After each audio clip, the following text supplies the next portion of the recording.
Hi dears, അങ്ങനെ നമ്മുടെ second part video ഇതാ എത്തിയിരിക്കുന്നു. കാടിൻ്റെ രഹസ്യം അറിയാൻ കാടിനുള്ളിലേക്ക് നമ്മളിതാ കയറിയിരിക്കുന്നു. നമ്മൾ പറഞ്ഞില്ലേ തുടക്കത്തിൽ തന്നെ ഈ കാടിനുള്ളിലേക്ക് ചെല്ലുമ്പോൾ ഒരു സർപ്രൈസ് ഉണ്ടെന്ന്. അതിൻ്റെ രഹസ്യം തേടിയുള്ള യാത്രയിലാണ് നമ്മൾ. അങ്ങനെ കാടറിയണമെങ്കിൽ, കാടിനുള്ളിലെ കാര്യം അറിയണമെങ്കിൽ വളരെ സൈലൻ്റായിട്ട് വരണമെന്ന് ചേട്ടൻ പറഞ്ഞു. അപ്പോഴതാ നോക്കൂ, ഒരു വലിയ ഗുഹ അവിടെ ഉണ്ടെന്ന് പറഞ്ഞു.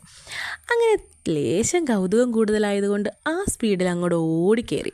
അപ്പോഴാണ് ചേട്ടൻ പറഞ്ഞത്, അതിനകത്ത് കയറുമ്പോൾ സൂക്ഷിക്കണം, വവ്വാലുണ്ട്, മറ്റു പല കാര്യങ്ങളും അതിനകത്തുണ്ടാവും, നിങ്ങൾ നിങ്ങളുടെ ഫോണിൻ്റെ ടോർച്ച് യൂസ് ചെയ്യണമെന്ന് പറഞ്ഞു. എന്നാ വേണ്ടാന്ന് പറഞ്ഞ് തിരിച്ച് ഞാനും രേഷും അവിടെ നിന്ന് ഇറങ്ങി. കുറച്ച് പേര് ഗുഹയ്ക്കകത്ത് കയറുന്നുണ്ട്, കുറച്ച് പേര് വേറെ വഴിക്കും പോകുന്നുണ്ട്. അപ്പം ഞങ്ങൾ എന്ത് ചെയ്തു, ബാക്കി കാര്യങ്ങളൊക്കെ കാണാനായിട്ട് ഗൈഡ് ചേട്ടൻ്റെ അടുത്തോട്ട് സംസാരിക്കാമെന്ന് വെച്ചിട്ട് ഞങ്ങൾ അങ്ങോട്ട് പോയി. അപ്പോൾ വീഡിയോ ഫുള്ള് കാണണം. അതുപോലെ തന്നെ ഇതുവരെ തന്ന സപ്പോർട്ട് തീർച്ചയായിട്ടും ഇനി മുന്നോട്ടും തരണം.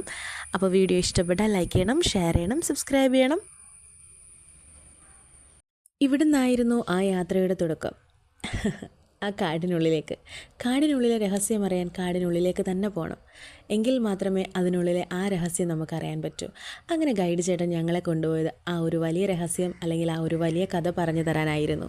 ഞങ്ങളെല്ലാവരും എക്സ്പ്ലോർ ചെയ്യാൻ തീരുമാനിച്ചു. ലൈഫ് നമുക്ക് പിന്നീട് കിട്ടില്ല, ആ പോയ സമയം ഒന്നും തിരിച്ചു കിട്ടുന്നില്ല. അപ്പോൾ കിട്ടിയ സമയം നമുക്ക് മാക്സിമം എൻജോയ് ചെയ്യാനായിട്ട് നമ്മൾ ശ്രമിക്കുക.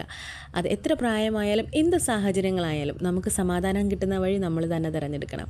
അങ്ങനെ ഞങ്ങളിതേ പൊയ്ക്കൊണ്ടിരിക്കുകയാണ്. അപ്പോൾ എനിക്ക് കിട്ടിയ അവസരം അല്ലെങ്കിൽ ഞാൻ കണ്ട കാഴ്ചകൾ നിങ്ങൾക്കും കാണിച്ചു തരാമെന്ന് വിചാരിച്ചിട്ടാണ് ഞാൻ ഇങ്ങനൊരു വീഡിയോ ഇവിടെ ചെയ്യുന്നത്. അപ്പോൾ എല്ലാവരോടും സപ്പോർട്ട് ചെയ്യണം. അപ്പോൾ അത്രമാത്രം. ബാക്കി അടുത്ത വീഡിയോ